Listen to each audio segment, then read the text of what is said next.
చాలా కామన్ అని అనుకుంటాం. ఇది కూడా మగవాళ్ళలో ఎస్పెషల్లీ 50 years ప్లస్ ఉన్న వాళ్ళకి ప్రాస్టేట్ ఎన్లార్జ్మెంట్. పాపం వాళ్ళకి ఆ యూరిన్ వెళ్ళేటప్పుడు కంప్లీట్గా బ్లాడర్ ఫ్రీ అయినట్టు ఉండదు, యూరిన్ ఫ్లో కంప్లీట్గా రాదు. నైట్ టైమ్స్ ఎస్పెషల్లీ చాలాసార్లు నిద్ర లేవడం, ఆ వయసు మీద పడే కొద్దీ ఇవన్నీ సహజంగా ఉండేవేలే అని తీసి పారేస్తూ ఉంటాం. కానీ ప్రాస్టేట్ ఎన్లార్జ్మెంట్కి అంటే రాత్రిపూట నిద్ర సరిగ్గా లేకపోయినా, ఆ యూరిన్ని కంప్లీట్గా మనం బయటికి ఎక్స్క్రీట్ చేయలేకపోయినా ఎంత డిస్కంఫర్ట్ ఉంటుందో, దాని నుంచి వచ్చేటటువంటి ఇతరత్ర ప్రాబ్లమ్స్, ప్రాస్టేట్ ఇన్ఫెక్షన్ కావచ్చు, ప్రాస్టేట్ ఎన్లార్జ్మెంట్ కావచ్చు, ఇలా ప్రాస్టేట్ క్యాన్సర్ కూడా కొన్ని సందర్భాలలో కావచ్చు అని తెలుసుకుంటున్న నేపథ్యంలో ఇది మనం ఈజీగా తీసుకోకూడదు అని అయితే నాకు అర్థమవుతుంది. Then what is that we have to know about this prostate enlargement? ఏజ్కి సంబంధం లేకుండా let us try to know more about this subject. నాతో పాటు ఉన్నారు రివియా వాస్క్యులర్ ఇన్స్టిట్యూట్ నుంచి doctor Arjun Reddy garu, interventional radiologist, founder and chairperson of Rivia vascular institute. Let's get connected to him. Hello sir. Sir, ఈ prostate enlargement especially మగవాళ్ళలో age పెరిగే కొద్దీ ఒక జనరల్గా వచ్చే ప్రాబ్లంగా మాట్లాడతారు. Is it so? ఎస్ అండి, ఆల్మోస్ట్ 2 in 3 men, అంటే almost 60 to 70% of men after the age of 50 years కి ఈ ప్రాబ్లం ఎదుర్కొనే అవకాశం ఉంటుంది. అది ఎప్పుడైనా రావచ్చు. కొంతమందికి అర్లీగా 50లో వస్తుంది, కొంతమందికి లేటర్ ఆన్ వస్తుంది. సో ఈ మధ్యన ఎక్కువగా మనము ఈవెన్ 40sలో ఉన్న యంగ్ పీపుల్లో కూడా ప్రాస్టేట్ ఎన్లార్జ్మెంట్ అనేది చూస్తున్నాము. సో మేబీ ఎన్విరాన్మెంటల్ కండిషన్స్ వల్ల or what not hormonal imbalances వల్ల జనరల్గా ఈ ప్రాస్టేట్ ఎన్లార్జ్మెంట్ ఉంటుంది. So usually male hormones, obviously prostate మగవారిలోనే ఉంటుంది కాబట్టి మేల్ హార్మోన్స్లో ఇంబ్యాలెన్స్ వచ్చినప్పుడు ఈ వాప్ అనేది ఉంటుంది. సో యంగ్ పీపుల్లో కూడా ఎక్కువ చూస్తున్నాము. ఓకే, సో ఈ prostate enlargement male hormones imbalance వల్ల వస్తుంది అంటున్నారు కదా సార్. అసలు ఈ ప్రాస్టేట్ ఏం చేస్తుంది, బాడీలో ఎక్కడ లొకేట్ అయ్యింది, దీని ఫంక్షన్ ఏంటి, and why does it get enlarge because of the hormonal imbalances? So prostate అనేది ఒక వాల్నట్ షేప్డ్ ఆర్గన్ ప్రతి మగవారిలో యూరిన్ బ్లాడర్ కింద ఉంటుందండి. అండ్ ఇట్స్ యాక్చువల్లీ ఒక రీప్రొడక్టివ్ ఆర్గన్లోనే ఒక పార్ట్. సో ఈ వీర్యంలో కొన్ని పదార్థాలు అది తయారు చేసి సీమన్లో it adds. So post reproductive age దానికి పెద్ద ఫంక్షన్ ఉండదు. అండ్ ఇది వాసినప్పుడు మెయిన్గా ఎందుకు ప్రాబ్లం ఎదుర్కొంటారంటే మగవారు యూరిన్ పైప్ అనేది యూరినరీ బ్లాడర్ నుంచి ప్రాస్టేట్ మధ్యలో నుంచి కిందకు వస్తుంది. సో ఈ ప్రాస్టేట్ వాసినప్పుడు యూరిన్ పైప్ పైన ప్రెషర్ పడి బ్లాడర్ ఎంప్టింగ్ ఎఫెక్ట్ అయ్యి యూరినరీ ఇష్యూస్ వస్తుంటాయి. ఇది ఈ గ్రోత్ అనేది ఆండ్రోజన్ డిపెండెంట్, అంటే మేల్ హార్మోన్ ఇంబ్యాలెన్సెస్ ఉన్నప్పుడు యాజ్ మెన్ ఏజ్ ఈ హార్మోనల్ ఇంబ్యాలెన్సెస్ అనేది కామన్గానే ఉంటుంది. హార్మోనల్ ఇంపాక్ట్ వల్ల ప్రాస్టేట్లో ఒక సెంట్రల్ ఏరియా ఉంటుంది. ఆ సెంట్రల్ ఏరియా వరకు గ్రో అయ్యి చుట్టుపక్కల ఈ ట్యూబ్ పైన అంతా ప్రెషర్ పడుతుంటుంది. సో ఇది ఎక్కువగా మనము మల్టీ ఫ్యాక్టోరియల్ అండి. సో బేసిక్లీ కొంచెం ఒక చిన్న జెనెటిక్ కాంపనెంట్ ఉంది, ఇంకోటి లైఫ్ స్టైల్ కాంపనెంట్స్ ఉంది, ఎస్పెషల్లీ డయాబెటిక్స్లో కొంచెం ఎక్కువ చూస్తుంటాము. Overall but it's very common.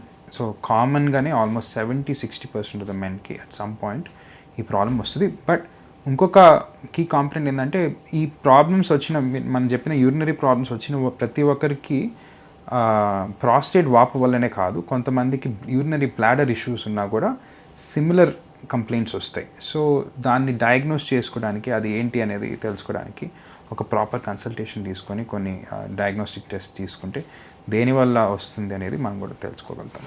Sir, ఈ ప్రాస్టేట్ ఎన్లార్జ్మెంట్కి సంబంధించి సర్జరీ ఒక్కటే మార్గం ఉంటుందా, ఆర్ ఏజ్ పెరిగే కొద్దీ ప్రాస్టేట్ ఎన్లార్జ్మెంట్ కూడా స్టేజ్ వైజ్ పెరుగుతూ ఉంటుంది? ఫస్ట్ స్టేజెస్లో డాక్టర్ దగ్గరికి వెళ్తే జస్ట్ ఒక ట్యాబ్లెట్ వేసుకొని కొన్ని సంవత్సరాలు సర్జరీ లేకుండా కూడా పేషెంట్స్ ఎక్స్టెండ్ చేసిన సందర్భాలు కూడా మనం చూసాము. కొంతమందికి ప్రాస్టేట్ని కంప్లీట్గా తీసేయాలి అని కూడా వింటూ ఉంటాం. సో ఇది కూడా అంటే ప్రాస్టేట్ యొక్క గ్రోత్ ఇయర్స్ గడిచే కొద్దీ పెరుగుతూ వెళ్తుందా? When do it get controlled with tablets and ఎప్పుడు సర్జరీ అవసరం అవుతుంది? సో చాలామందికి ఫస్ట్ లైన్ ఆఫ్ ట్రీట్మెంట్ అనేది మెడికల్ మేనేజ్మెంట్ అండి. సో ఒకసారి ఈ యూరిన్ ప్రాబ్లమ్స్ ఎదుర్కొన్నప్పుడు ఏదైనా ఒక జనరల్ ఫిజిషియన్స్ దగ్గర కానీ ఆర్ యూరాలజిస్ట్ దగ్గర కానీ ఒక పర్సన్ గోస్, వాళ్ళకి ఫస్ట్ ఒక అల్ట్రాసౌండ్ ఆర్డర్ చేస్తాము. అల్ట్రాసౌండ్తో పాటు యూరోఫ్లోమెట్రీ అని అంటాము. యూరిన్ ఫ్లో ఎట్లుంది, what is the speed, so ఆ యూరోఫ్లోమెట్రీ అండ్ అల్ట్రాసౌండ్ అండ్ బ్లాడర్లో యూరిన్ పోకముందర అండ్ తర్వాత ఎంత మిగులుతుందో ఇవన్నీ చూసుకుంటాము. ఇదే కాకుండా ప్రాస్టేట్ స్పెసిఫిక్ యాంటీజెన్ ఒక పిఎస్ఏ బ్లడ్ టెస్ట్ ఉంది, అది కూడా చెక్ చేయించుకోవాలి. ఇవన్నీ చేయించుకున్న తర్వాత ప్రాస్టేట్ వాపు ఒకవేళ ఉంటే ఎంత వాపు ఉంది అండ్ ఎంత యూరిన్ మిగులుతుంది అండ్ యూరిన్ స్పీడ్ ఎంత ఎఫెక్ట్ అయింది ఇవన్నీ చూసుకొని, ఇదే కాకుండా అసలు యూరినరీ క్వాలిటీ ఆఫ్ లైఫ్ అని ఒక స్కోర్ ఉంటుంది. సో ఈ పేషెంట్స్కి అసలు ఈ యూరిన్ ప్రాబ్లమ్స్ వల్ల ఎంత సఫర్ అవుతున్నారు అనేది చూసుకొని ట్రీట్మెంట్స్ రికమెండ్ చేస్తాము. సో ఫస్ట్ ఆబ్వియస్లీ కొన్ని medications, alpha blockers and medications ఎప్పుడో నుంచి దే వెల్ ఎస్టాబ్లిష్డ్, ఈ యూరిన్ ఫ్లోని ఇంప్రూవ్ చేస్తాయి. సో అండ్ సిమ్టమ్స్ చాలా వరకు కంట్రోల్ అవుతుంది. అదే కాకుండా డ్యూటాస్టెరాయిడ్ ఇంకో మెడికేషన్ ఉంది, అది హార్మోన్స్ పైన ఎఫెక్ట్ చేస్తుంది. సో ఈ డ్యూటాస్టెరాయిడ్ యాడ్ చేసినప్పుడు సైజు కొంచెం తగ్గడమో లేకపోతే అట్లీస్ట్ పెరగకుండా ఉండడము. అంటే పెరుగుతూ ఉంటుందా సార్ అది? ఇన్ జనరల్ చాలా మందికి ఇది ప్రోగ్రెసివ్ డిసీజ్ అండి. మెజారిటీ ఆఫ్ ద పేషెంట్స్కి సైజ్ అనేది పెరుగుతూ ఉంటుంది. డ్యూటాస్టెరాయిడ్ వాడినప్పుడు కొన్నిసార్లు సైజ్ గ్రోత్ అనేది ఉండకపోవచ్చు, బట్ డ్యూటాస్టెరాయిడ్ అనేది హార్మోనల్ డ్రగ్ కాబట్టి దానికి కొంచెం సైడ్ ఎఫెక్ట్స్ ఎక్కువ ఉంటాయి, especially mood related side effects and sexual dysfunction, ఇలాంటి సైడ్ ఎఫెక్ట్స్ అండ్ ఆల్సో ఒక slightly higher risk of aggressive prostate cancer in the long term అనేది దానికి డ్యూటాస్టెరాయిడ్ పైన ఉండే ఒక black box warning, FDA black box warning కూడా దానిపైన ఉంది యాక్చువల్గా. అంటే స్మాల్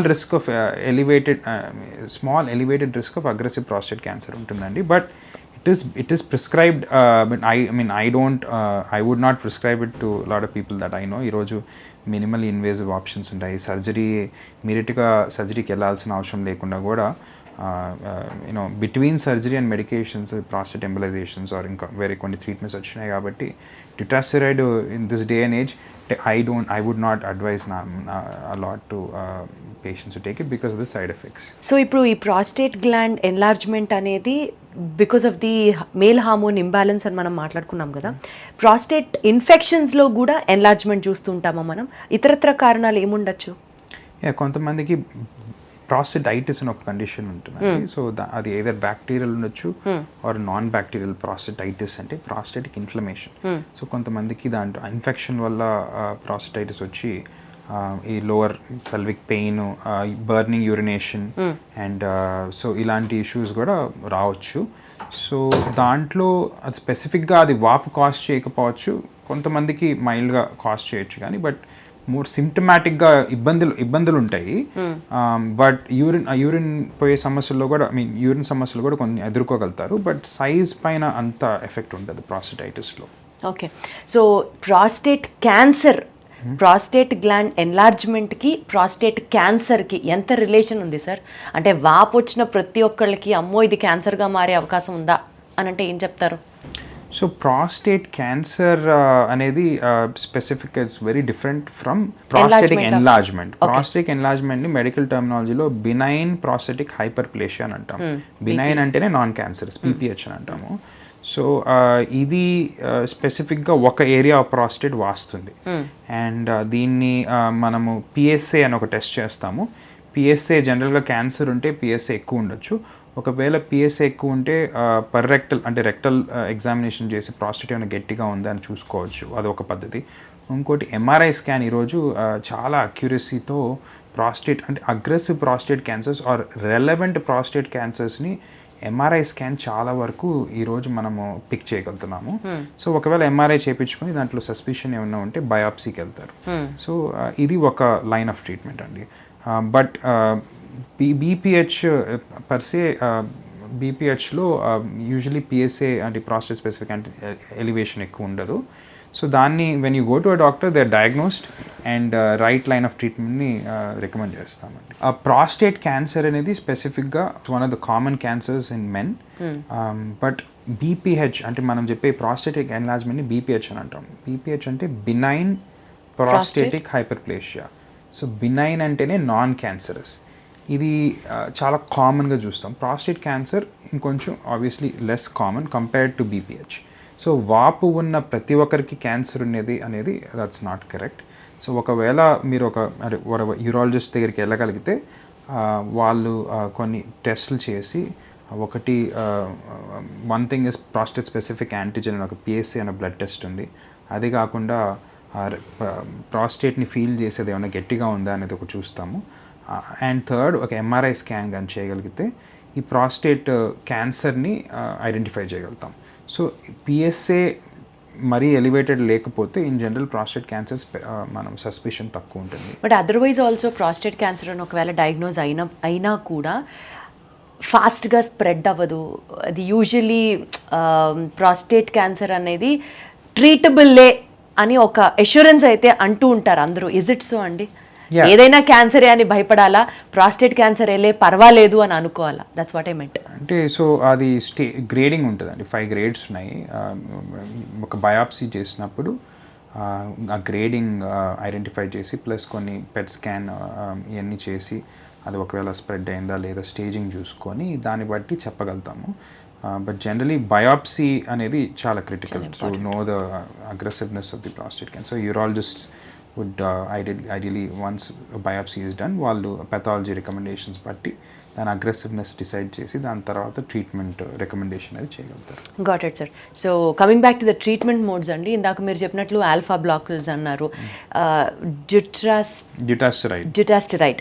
సో ఈ 2 drugs కాకుండా మనకి ప్రాస్టేట్ ఎన్లార్జ్ అయితే other modes of treatment what we follow at Rivia vascular institute ఏమేమి ఉన్నాయి? రివియాలో మేము ఎక్కువగా అపార్ట్ ఫ్రమ్ ప్రాస్టెటిక్ సర్జరీ కూడా ఈ ప్రాస్టెటిక్ ఆర్టరీ ఎంబలైజేషన్ అనే ఒక ట్రీట్మెంట్ని ఎక్కువ చేస్తుంటాము. So we are one of the highest volume practitioners in the country for ఈ పిఏఈ అనే ప్రొసీజర్కి.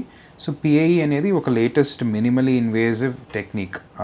ఏదైతే ఈ ప్రాస్టేట్ ఎన్లార్జ్మెంట్ ఉన్న వారికి మనము రక్తనాళాల ద్వారా ఒక పిన్ హోల్ చేసి జస్ట్ ఎక్స్రే ఫ్లూరోస్కోపీ వాడి ప్రాస్టెటిక్ బ్లడ్ సప్లై తగ్గించి గ్లాండ్ సైజ్ని తగ్గిస్తాము. సో దీంతో యూరిన్ పైప్ పైన ప్రెషర్ పడకుండా అండ్ యూరినరీ సిమ్టమ్స్ ఇంప్రూవ్మెంట్ అనేది కనిపిస్తుంటుంది. సో ఈ మెయిన్ అడ్వాంటేజ్ ఏంటంటే ఒకటి అనస్థీషియా వాడము, సెకండ్ యూరిన్ పైప్ ద్వారా పోయి ఏమి చేయాల్సిన అవసరం లేకుండా ఉండడము.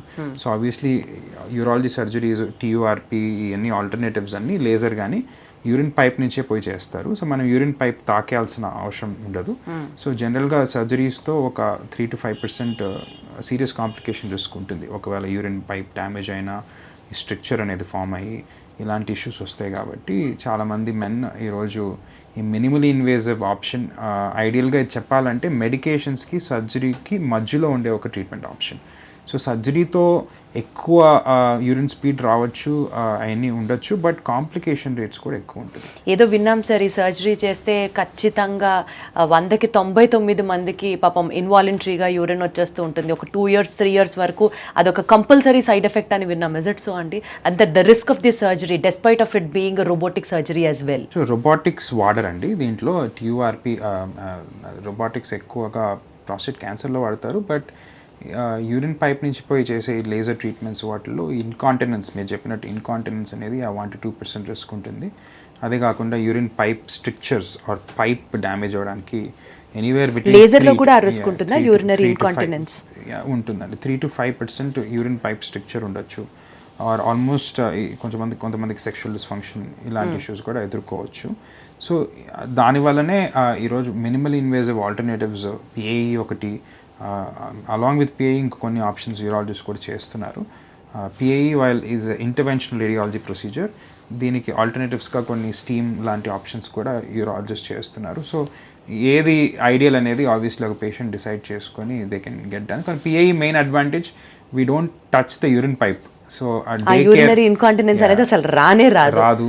అండ్ ఆబ్వియస్లీ ప్రాస్టేట్ సైజ్ కూడా ష్రింక్ అవుతుంది. And definitely TURP gold standard. Surgery అనేది యూరిన్ పైప్ నుంచి పోయి చేసిన TURP or laser is gold standard, but it's more invasive అనమాట. సో ఎవరికైతే అంటే కొంచెం లెస్ ఇన్వేజివ్గా సింపుల్గా అయిపోవాలనుకునేటప్పుడు they can choose minimal invasive options చూస్ చేసుకో. సో ఆబ్వియస్లీ ఇనీషియల్ డేస్లో వాళ్ళు ఎప్పుడైతే ప్రాబ్లమ్స్ని ఐడెంటిఫై చేసుకుంటుంటారో వెంటనే డాక్టర్ దగ్గరికి వచ్చేస్తే చిన్న దాంతో పోతుంది చక్కగా, మీరు చెప్పినట్లుగా. అంతే కదా సార్? అండ్ ఇంకోటి వన్ ఇంపార్టెంట్ పాయింట్ ఏంటంటే మేము PAE చేయాలంటే గ్లాండ్ కొంచెం అట్లీస్ట్ కొంచెం పెద్దది ఉండాలి. మళ్ళీ సైజ్ మరీ చిన్నది ఉంటే సర్జరీ ఇస్ బెటర్ అండి. 40 to 50 grams అనేది మేము రికమెండ్ చేస్తాం. మినిమం ఒక 40 to 50 grams ఉంటేనే పిఐఈ అనేది సక్సెస్ఫుల్గా చేయగలుగుతాము. ఇది చాలా వరకు కొంతమంది పేషెంట్స్ మా దగ్గరకు వస్తుంటారు, స్మాల్ ప్రాస్టేట్స్. అలాంటి పేషెంట్స్కి ఇది ఐడియల్ కాదు. సో వాళ్ళకి ఆబ్వియస్లీ అప్పుడు సర్జరీ దాకా వెళ్ళాలో వేరే రకాల ట్రీట్మెంట్స్ ఉంటాయో చూడాలి. సో బేసికలీ మగవాళ్ళలో వచ్చే ఈ ప్రాబ్లంకి పాపం పొద్దు నుంచి కష్టపడి డే అంతా వర్క్ చేసి వచ్చి రాత్రి నిద్ర కూడా సరిగ్గా లేకుండా ఈ యూరిన్ ప్రాబ్లంతో పాపం ఇబ్బంది పడుతుండే వాళ్ళందరికీ, అంటే ప్రాస్టేట్ ప్రాబ్లంతో ఇబ్బంది పడే వాళ్ళకి ప్రాబబుల్లీ మీ దగ్గరికి వస్తే ఆ ప్రాబ్లమ్కి ఇంకా వన్ టైం ఫుల్ స్టాప్ లాగా అయిపోతుందా సార్? లేదా ఈ లేజరు ఇలాంటివన్నీ చేయించుకుని ఉంటే ఎవ్రీ 1 monthకి ఒకసారి 6 monthsకి ఒకసారి do they have to రికర్ this treatment again and again? So surgery కానీ చూసుకుంటే లాంగ్ టర్మ్లో ఇట్స్ లాంగర్ డ్యూరేషన్ ఎఫెక్ట్ ఉంటుందండి. ఒక 10 years దాకా చూసుకుంటే సర్జరీలో 20% తిరిగి వచ్చే అవకాశం, 20 to 30% సర్జరీ చేయించుకున్న 20 to 30% ఆఫ్ ద పేషెంట్స్ తిరిగి మళ్ళీ ఈ సర్జరీ 10 years తర్వాత చేయించుకోవాల్సిన అవసరం ఉండొచ్చు. ఆర్ ఏమైనా కాంప్లికేషన్ వస్తే, లైక్ నేను చెప్పినట్టు యూరిన్ పైప్ ఇష్యూస్ వస్తే ఇంకా అది రికరెంట్గా దాన్ని ట్రీట్ చేయించుకోవాల్సిన అవసరం ఉండొచ్చు. ప్రాస్టేట్ ఆర్టరీ ఎంబలైజేషన్ అనేది నేను చెప్పినట్టు ఇట్స్ అ మిడిల్ గ్రౌండ్. ఒక 7 to 10 years పనిచేయచ్చు, బట్ ఒక 10 yearsకి ఆల్మోస్ట్ ఒక 30 to 40 or 50% తిరిగి వచ్చే అవకాశం ఉంటుంది. బట్ స్టిల్ ఇంకోసారి కూడా ఈ ఎంబలైజేషన్ అనేది ఇంకోసారి కూడా చేయించుకునే అవకాశం ఉంటుంది. అది ఇంకా సేఫ్ కదా, మళ్ళీ సర్జరీ దాకా వెళ్లకుండా ఇలాంటి టెక్నిక్స్ చెప్తుంటే కొంచెం ప్రాణం లేచొస్తూ ఉంటుంది అనమాట. Wonderful talking to you sir. చాలా విషయాల గురించి చాలా సింప్లిఫైడ్గా అర్థమయ్యేటట్టు ఈజీగా ఎక్స్ప్లెయిన్ చేశారు. Thank you so much. Thank you అండి.